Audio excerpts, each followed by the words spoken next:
les amis parieurs, c'est Jérôme et ce samedi c'est direction l'hippodrome de Vincennes où nous sommes invités à parier. Mais avant de faire l'étude du quintet, un petit retour en arrière, c'était jeudi, c'était Chantilly, c'était un handicap de plat et malheureusement pour moi les carottes étaient cuites avant avec 2 noms partants dont mon chocolat. Voilà, et de ce qui me restait, mon petit piment a terminé 5e à 17 contre 1. Et en parlant de piment parmi les offres payantes, et dans la réunion de trop, mon piment a gagné à 10 contre 1.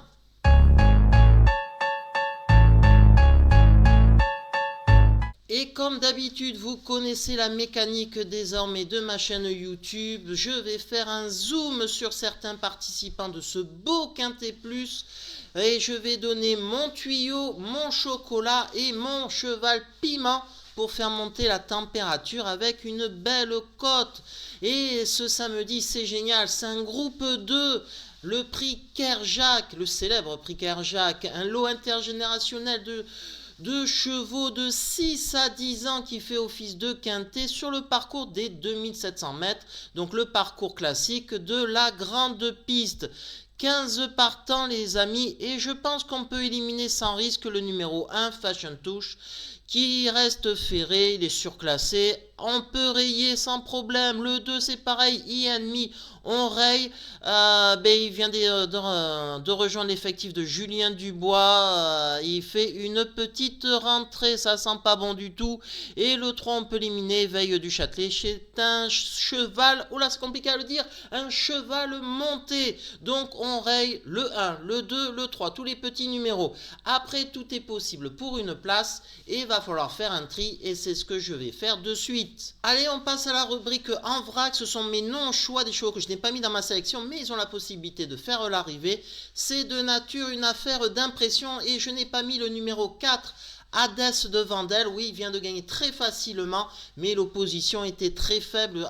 C'était après une rentrée, mais il peut faire une petite place. C'est plus un cheval de vitesse. Et que nous dit Agorte, son entraîneur, volontairement. Hadès de Vandel n'a pas couru cet hiver. Pour sa rentrée à Volvega, il a gagné de bonne manière. Ici, l'opposition est tout autre. J'envisage le Paralympia Trevette avec lui prochainement. Cela passe par une belle sortie. Ici, cette course lui sera nécessaire. À un tel niveau à Vincennes, ses chances sont limitées pour disputer l'arrivée. Je n'ai pas mis aussi dans ma sélection le numéro 9, Elvis du Vallon. Ça devient compliqué pour ce vieux tonton, tout simplement. Et que nous dit Charles Cuillet, son entraîneur. Elvis du Vallon n'avait pas un programme facile cet hiver à Vincennes. Nous avons tenté notre chance dans les 2 premières B, mais la tâche était trop compliquée. Nous lui avons accordé un break. Il revient bien et sa 2e place à Caen dans le prix de Covicourt est encourageante. Samedi, il retrouve une opposition relevée, mais nous effectuons le déplacement avec quelques ambitions. Pour les plats, je n'ai pas mis aussi dans ma sélection le 10, Anna Démol. C'est plus un cheval monté, plus de classe au monté qu'au trot attelé, où c'est beaucoup plus compliqué, mais peut faire une petite place. Et que nous dit Laurent-Claude Abrivard, son entraîneur. Anna Démol nous a rassuré lors de son retour à l'atelier à Caen. Elle a donné un bon coup de rein. Elle possède des moyens dans la spécialité. Elle a déjà montré. L'opposition est plus forte ici. À l'entraînement, elle me paraît très bien. Sur la montante, elle devrait réaliser une bonne valeur et peut prétendre se placer. Et je n'ai pas mis dans ma sélection le numéro 11, Éclat de gloire. Lui aussi, ça devient vieux tonton. Et puis c'est compliqué quand même à ce niveau. Pourquoi pas une 5e place? Et que nous dit Loris Garcia, son entraîneur?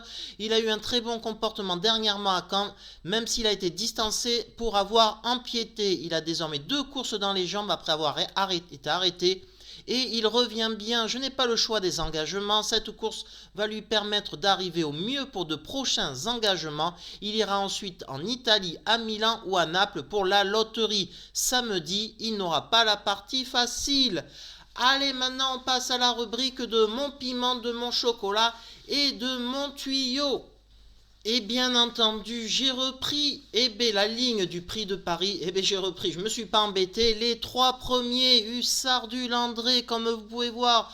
Ensuite, Inmarosa et Hooker Berry, les 3 premiers de ce groupe 1, bien plus relevé que ce groupe 2 du prix Kerjak. Donc mon chocolat, eh ben, que je vais mettre en tête de ma sélection, je vais mettre le favori, je prends ça sera Hussard du Landré, je peux pas jouer contre. Et pourquoi je l'ai mis en tête? Déjà c'est le vainqueur du prix de Paris, un groupe 1.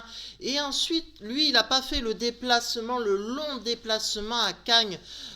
Sur le parcours de vitesse de Cagnes, il s'est évité tout ce déplacement, donc il va arriver avec plus de fraîcheur pour cette épreuve, donc c'est pour ça c'est un choix prioritaire.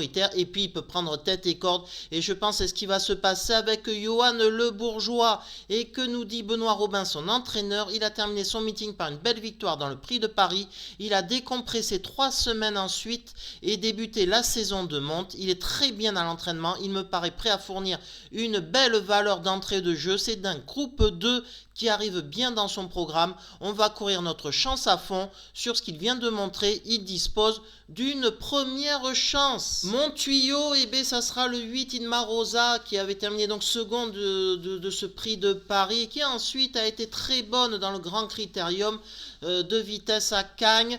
Alors je ne l'ai pas mis en tête parce que c'est pas une gagneuse quand même. Donc voilà, 5 victoires sur une quarantaine de courses. Donc voilà, mais je la vois quand même toujours lutter pour une belle place. Et que nous dit Laurent-Claude Abrivard, son entraîneur? Elle a encore très bien tenu sa partie Inma Rosa dans le Grand Critérium de vitesse à Cagnes. Elle répète toutes ses courses, c'est une valeur sûre. Elle est toujours aussi bien physiquement, même si elle n'est pas très démonstrative. Ce sera une question de parcours, mais elle doit prendre une part active à l'arrivée. Et mon piment dans cette course, qui sera peut-être à 10 contre 1, on ne sait jamais, ça sera Hooker Berry. Décevant quand même cet hiver, hein, c'était pas exceptionnel. Décevant encore la dernière fois à Cagnes. Nicolas Bazir, c'est quand même pas son père hein, quand il drive, c'est une certitude.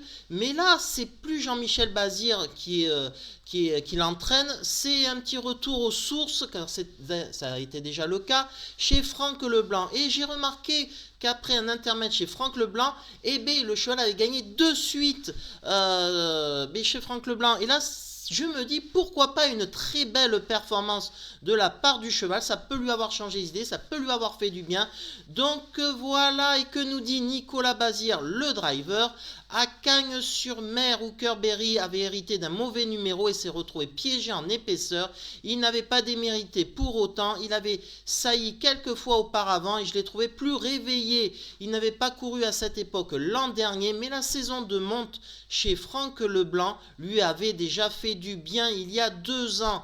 Il va se présenter au top. Je pars confiant. Allez, on passe à la rubrique feu vert, c'est-à-dire que tout est réuni pour une bonne perf et c'est pour ça que ces chevaux font partie de ma sélection. Et on commence par le numéro 5, Bilo Jepson. C'est un cheval très régulier. Je détaille ça un peu plus tard dans Infostat, vous allez comprendre.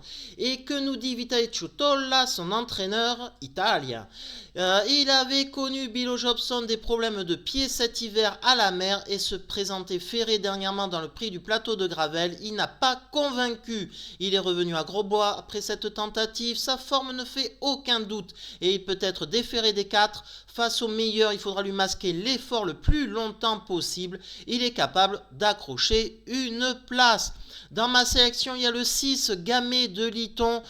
C'est un cheval dur, mais alors dur, il n'a qu'un seul train, mais il lâche jamais le morceau, donc c'est parfait pour un parcours comme ça, 4, 5e ou 3e, c'est possible. Et que nous dit Hugues Lévesque, son entraîneur? Gamay de Liton s'est montré très accrocheur dans le prix du Bois de Vincennes pour conserver la 4e place. Il vient de courir à 2 reprises et est désormais revenu au mieux. Samedi, il affronte une opposition encore plus relevée. Certes, il aime prendre le train à son compte, mais nous allons sans doute changer de tactique et attendre. Une place en pareille société me satisferait. Et dans ma sélection, il y a le 7, Yushen Toll, un étranger qui est toujours régulier, solide au poste. Pour une place, on peut quand même lui faire confiance. Et que nous dit Vitaly Ciutola, son entraîneur? Il a intégré mon écurie après sa 3e place dans le prix du Bois de Vincennes. Il était déjà à Grosbois cet hiver avec son entraîneur Gennaro Casillo. Il est resté au mieux, mais l'opposition est encore plus relevée ce samedi. Il faudra cette fois se montrer moins offensif et patienter. Il a encore une belle carte à jouer. Dans ma sélection, il y aura le 12 Hokkaido Giel. Forcément, lui aussi, il a affronté mes principaux piments chocolat et tuyaux tout le long de l'hiver. C'est un choix logique dans une sélection. Et que nous dit Jean-Luc Dersoir, son entraîneur, après un meeting chargé sa seconde place dans le prix d'Amérique? Il avait le droit de marquer le pas dans le prix de Paris, d'autant que le rythme était très élevé ce jour-là. Il a repris de la fraîcheur depuis et fait la monte. Il n'est donc pas spécialement affûté et ne sera pas D4. Il peut malgré tout accrocher une place. Il aura pour objectif les Ducs et le René Ballière. Et dans ma sélection, il y aura le 14 Élie de Beaufour, bien évidemment, le Jean-Michel Bazir de service, bien engagé au gain, bien préparé, avec des courses ferrées avant. On peut lui faire confiance pour prendre une bonne place à l'arrivée. Que nous dit d'ailleurs JMB, Élie de Beaufour a couru à 2 reprises cette année, il sera déféré des 4 ici. Il va devoir se contenter, il pense, d'un chèque, l'opposition parmi les chevaux d'âge et d'un très bon niveau. Allez, on passe à la rubrique Infostat. Je vous ai déjà un peu dévoilé de ce qu'il va y avoir. J'espère que vous aimez cette rubrique-là parce que moi, je fais mes sélections beaucoup en fonction des statistiques. Donc voilà, et ça concerne là le numéro 5, Bilo Jepson. Et ce qui est à savoir, les amis, c'est quand il est déféré des 4 pieds. Et quand ça, là, depuis, il est en France tout le temps. Donc, D4 en France, c'est du 20 sur 20 dans les 5 premiers, les amis. Donc, c'est pour ça que dans une combinaison, si vous faites combinaison de quintet plus, c'est une chance prioritaire, même pour une place dans les 4 premiers. Si vous faites un multi ou un 2 sur 4, il y a de fortes probabilités qu'il soit là. Voilà, les amis. Allez, on passe à ma sélection. Et oui, ma sélection, c'est laquelle? Eh bien, c'est celle-ci. Ça correspond à ce que je vous ai dit avec le 13 Hussard du Landré, forcément. Lui, il a gardé un peu de fraîcheur. Il s'est pas embêté à aller à Cagnes-sur-Mer. Et puis, c'est un vrai dur, un cheval de longue distance. Le 8 Inmarosa, c'est la 6 ans de cette épreuve la plus jeune. Je lui fais confiance. Je la mets toujours en tuyau piment, si vous remarquez. Le 15 Hookerberry, peut-être que son petit passage chez Franck Leblanc en ce moment pour la monte peut lui faire du bien au moral. Attention, peut-être le 12 Hokkaido Giel. Bon, mais voilà, hein. La lutte avec mes 3 favoris, c'est normal de le mettre. Élie de Beaufour, le 14. Bon, Jean-Michel Bazir a préparé l'engagement, donc on est obligé de le mettre très bien engagé au gain. Et ensuite, le 5 Bilo Jepson, comme je vous ai dit, toujours à l'arrivée en France, dès quand il est des 4 dans les 5 premiers. Le 6 Gamay de Liton, un vrai dur, il peut accrocher une dernière petite place. Et le 7 Yushentol avec Benjamin Rochard qui est en feu. Attention quand même. Et en cas de non partant, parce que j'ai le chic d'avoir toujours des non partants dans mes sélections, le 4 Hadès de Vandel, il revient en forme le cheval. Donc pourquoi pas, mais seulement s'il y a un cas de non partant. Donc je récapitule, 13, 8, 15, 12, 14, 5, 6, 7 et en cas de non partant, le numéro 4 les amis. Voilà, un petit like si vous aimez, quand je montre des vidéos, je vous fais des infostats, je vous partage mon analyse, voilà, et bien, ou un partage justement, comme je ne suis pas sur les réseaux sociaux, et bien ça serait super sympa les amis. Donc voilà, et puis je vous dis à demain pour de nouvelles aventures. Je ne sais pas où ça se passe, ça sera pas du trot je crois, ça va être peut-être du plat ou de l'obstacle peut-être. On verra ça, ça sera la surprise pour nous les amoureux des courses de chevaux. Allez, à demain les amis.